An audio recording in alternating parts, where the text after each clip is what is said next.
साथ ऋतु ज्ञानवानी। सबसे पहले बात भोपाल से बड़ी खबर की। एमपी में कमलनाथ के नेतृत्व में ही लोकसभा चुनाव लड़ा जाएगा। जी हां, कल बैठक में यह फैसला लिया गया है। प्रदेश अध्यक्ष बदलने को लेकर कोई चर्चा नहीं हुई। विधायक दल का नेता चुनने के लिए जल्द अब दिल्ली से पर्यवेक्षक भेजे जाएंगे। प्रदेश के नेताओं ने अलग कमान को जल्द पर्यवेक्षक भेजने के लिए कहा है। हार की समीक्षा बैठक में चुनाव हारने के सभी नेताओं ने अलग अलग तर्क भी दिए हैं। टिकट वितरण में गड़बड़ी के आरोप भी लगे हैं। संगठन कमजोर होने का हवाला भी दिया। एसटी-एससी वोट छिटकने के साथ ईवीएम को हार का जिम्मेदार बताया है। चुनाव में मिली हार पर सभी नेता अपनी अपनी रिपोर्ट लेकर पहुंचे थे। कांग्रेस के राष्ट्रीय अध्यक्ष मल्लिकार्जुन खड़गे और राहुल गांधी ने हार की समीक्षा की थी। कमलनाथ, दिग्विजय सिंह, गोविंद सिंह, कमलेश्वर पटेल, ओमकार सिंह मरकाम, मीनाक्षी नटराज बैठक में शामिल हुए थे। तो एक बार फिर से कांग्रेस जो है कमलनाथ पर भरोसा जताने की तैयारी में। जी हां, लोकसभा चुनाव कमलनाथ के नेतृत्व में ही लड़ा जाएगा और इसके लिए तैयारियां अब जो है शुरू होने वाली हैं। साथ ही साथ कल बैठक हुई। खास ये बैठक में जो है करारी हार तीनों ही राज्यों में जिस तरह से कांग्रेस को मिली है उस पर भी चर्चा विस्तार से हुई है।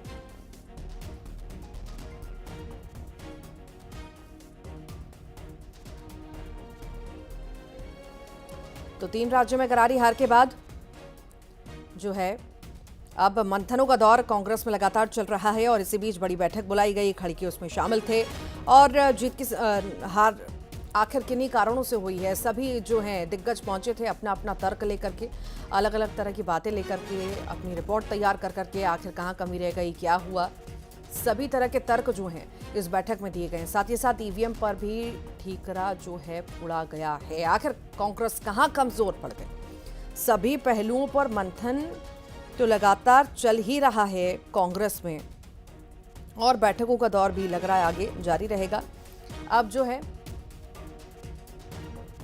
लोकसभा की तैयारी में कांग्रेस जुटने की तैयारी करना चाह रही है और ये भी बताया गया है कि अब कमलनाथ के नेतृत्व में ही लोकसभा चुनाव भी लड़ा जाएगा। प्रदेश अध्यक्ष बदलने को लेकर कोई खास चर्चा इस बारे में नहीं हुई है और आखिर आगे क्या रहता है, आगे किस तरह की तैयारी करनी है, सभी पहलुओं पर भी बात हुई और अलग अलग तरह के तर्क दिए, चर्चा हुई।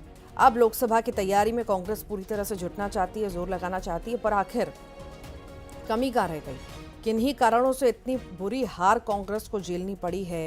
इन सभी पहलुओं पर जो है मंथन कांग्रेस में लगातार चल रहा है। लगातार बैठकें चल रही हैं, दिग्गज पहुंच रहे हैं और बैठकों का दौर भी चल रहा है।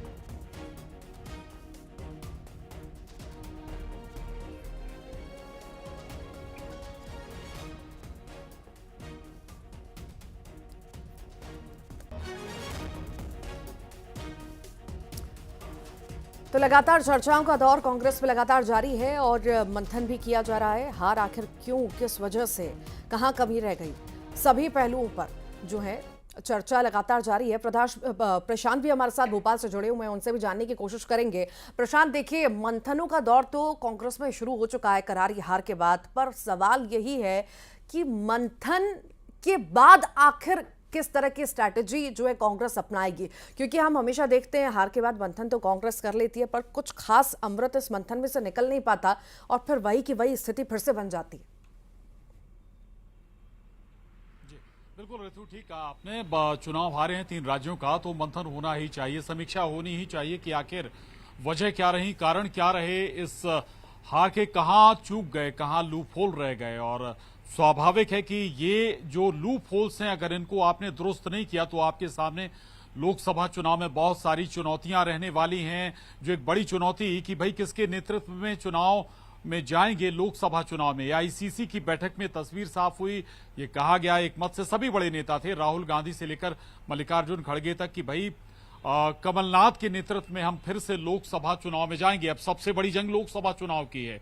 इंडिया गठबंधन तमाम रणनीतियां बना रहा है, तय कर रहा है और इसमें सबसे बड़ा दल कांग्रेस ही है और कांग्रेस अगर कम सीटें लाता है तो फिर इंडिया गठबंधन में भी वो कमजोर पड़ जाएगा। लेकिन मध्य प्रदेश के लिहाज से बात करें तो चुनौती बहुत है कांग्रेस के सामने। पिछले लोकसभा चुनाव में महज एक सीट यानी छिंदवाड़ा की जो सीट थी वो केवल जीत पाई थी कांग्रेस, और उसमें भी बहुत बड़ा मार्जिन नहीं था, करीब 28,000 वोट के आसपास का मार्जिन था। नकुलनाथ वहां से जीते थे और इस बार बीजेपी उस सीट पर भी पूरा जोर लगा रही है, तो उस लिहाज से चैलेंज बहुत है। दूसरा एक जो चुनौती है कांग्रेस के सामने कि भाई अगर कमलनाथ नहीं तो फिर कौन सा चेहरा होगा, इसलिए कमलनाथ ही अभी एक सर्वमान्य चेहरा है जिस पर पूरे पार्टी के कांग्रेस के नेता लगभग एकमत हैं। कोई बगावत आपको अलग से देखने को नहीं मिलेगी। भितरघात कांग्रेस की परेशानी है, वो होता रहा है और संभव की लोकसभा चुनाव में भी वो नजर आए, लेकिन उससे भी पार पाना होगा, जिसका जिक्र बार बार हो रहा था कि भाई ईवीएम का जिक्र कर रहे हैं, लेकिन भीतरघात जो बड़ी परेशानी कांग्रेस की है उस पर अगर समीक्षा पर्याप्त नहीं होती है, उसका सॉल्यूशन अगर नहीं खोजा जाता तो ऋतु लोकसभा चुनाव में भी बड़ी परेशानी कांग्रेस के लिए भुगतनी पड़ेगी। ये सबसे बड़ा एक फैक्टर है। कई ऐसी सीटें हैं जो विधानसभा चुनाव में कांग्रेस केवल इसलिए हार गई जहां अपनों ने साथ नहीं दिया या फिर अपनों ने पार्टी के जो उम्मीदवार थे उनके विरोध में काम किया। और इस लिहाज से अगर ऋतु देखें तो 28 सीटें जो लास्ट टाइम बीजेपी जीत गई थी, एक सीट भरहारी थी, इस बार वो सीट भी कांग्रेस के लिए भारी पड़ जाएगी। रणनीति बदलनी होगी, नई ऊर्जा के साथ मैदान में उतरना होगा।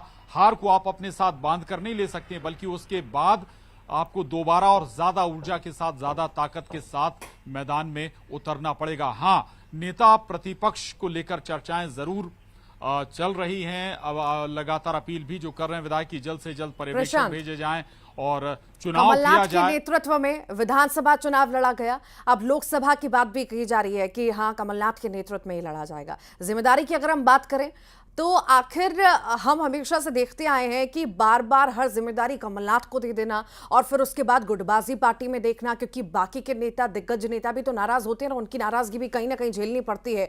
तो क्या हम माने एक ये गुटबाजी भी बड़ा फैक्टर है, यहां पर बदलाव करने की संगठन को कहीं ना कहीं जरूरत है और बड़ी जिम्मेदारियां किसी और के हवाले करने की जरूरत है, तब शायद जाके सिनारियो थोड़ा सा चेंज होता हुआ नजर आए। देखिए ऋतु, बहुत जल्दी अगर आप तुरंत फुरत में ये सब करेंगे तो हो सकता है इसका प्रॉफिट की बजाय, फायदे की बजाय नुकसान भी हो जाए। दूसरी जो लीडरशिप, जो सेकंड लीडरशिप कांग्रेस में कही जाती है, कमलेश्वर पटेल हैं, सज्जन सिंह वर्मा है, जीतू पटवारी हैं, कुणाल चौधरी, जो अब इसके बाद युवा एक लीडरशिप आगे आनी थी, वो सारे ज्यादातर चुनाव हार गए। ऐसे में पहले से मॉरल डाउन है। अब आप उनको संगठन में जिम्मेदारी देंगे, हो सकता है कि उनकी एक्सेप्टेंस कम होगी। अगर इनमें से चुनाव कोई जीतता तो हो सकता है कि इन्हें और आगे दमखम के साथ आगे लाया जाता तो और बेहतर होगा। दूसरा जिक्र एक और चेहरे, दिग्विजय सिंह, जो विधानसभा चुनाव में पर्दे के पीछे रहकर लगातार काम करते रहे, जिनकी कहा जाता है कि संगठन में आज भी कांग्रेस के अंदर सबसे ज्यादा मजबूत पकड़ है। लोकसभा चुनाव में भी उसी भूमिका में हमें नजर आ सकते हैं।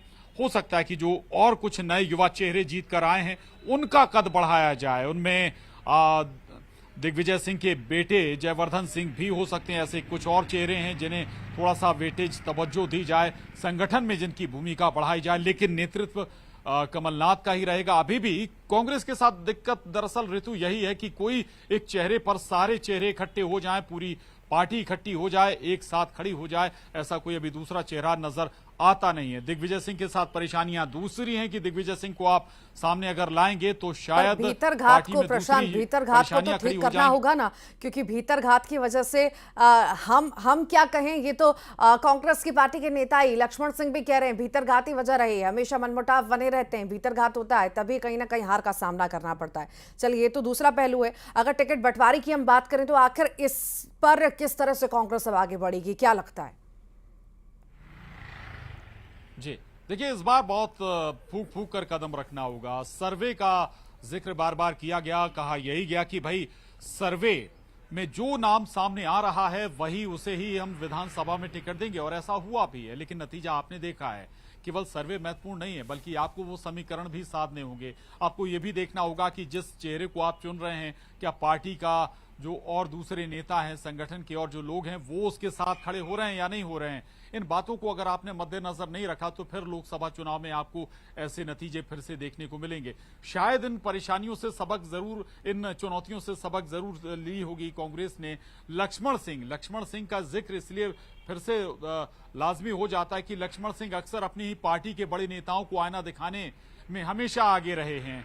पार्टी कांग्रेस की तरफ से लगातार ईवीएम पर ठीकरा फोड़ा जा रहा है, लेकिन लक्ष्मण सिंह एक ऐसे नेता हैं जो बहुत स्पष्ट कहते नजर आए हैं कि भाई भितरघात सबसे बड़ी परेशानी साबित हुआ है इस विधानसभा चुनाव में।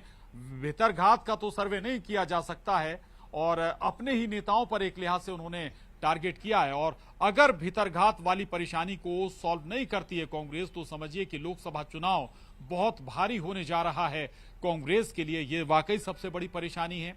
अब आपको ये जरूर चिन्हित करना होगा कि वो भितरघात वाले करने वाले लोग कौन कौन हैं। लोकसभा चुनाव में आप चुनेंगे तो फिर आपको एक एक व्यक्ति से बात करनी होगी। बीजेपी से कुछ जरूर समझना सीखना होगा।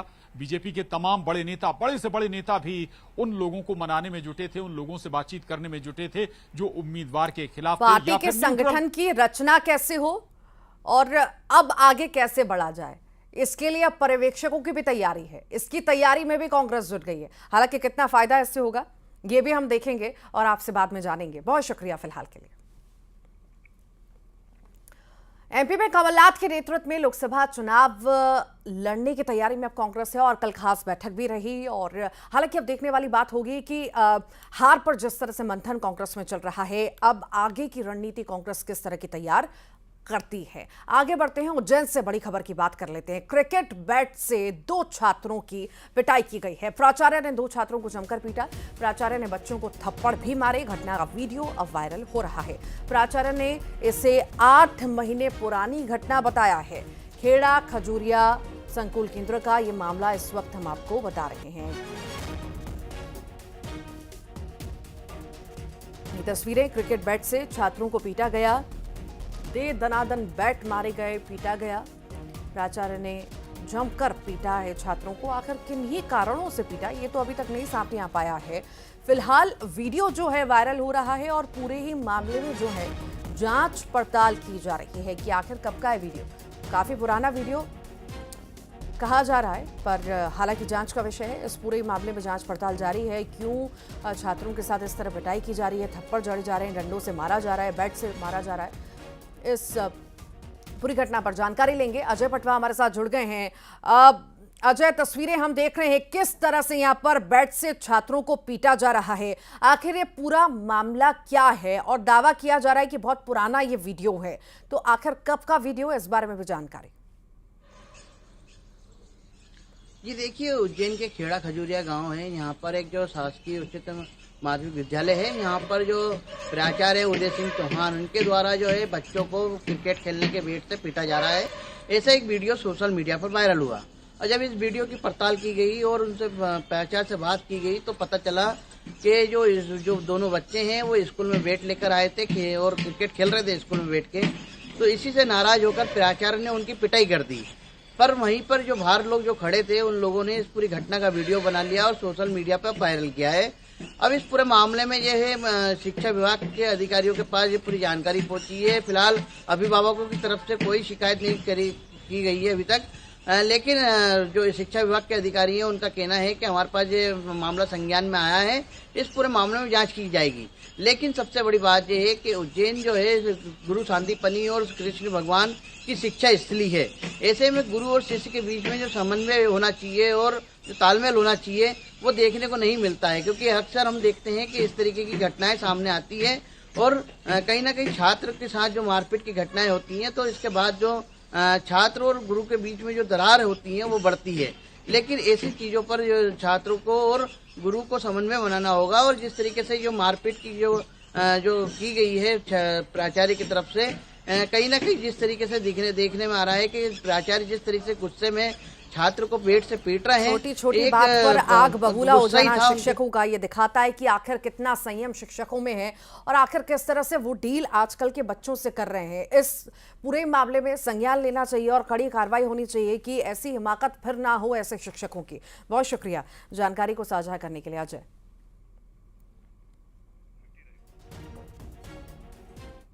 और आइए अब देखेंगे खबरों का 50-50। धमतरी में दुष्कर्म के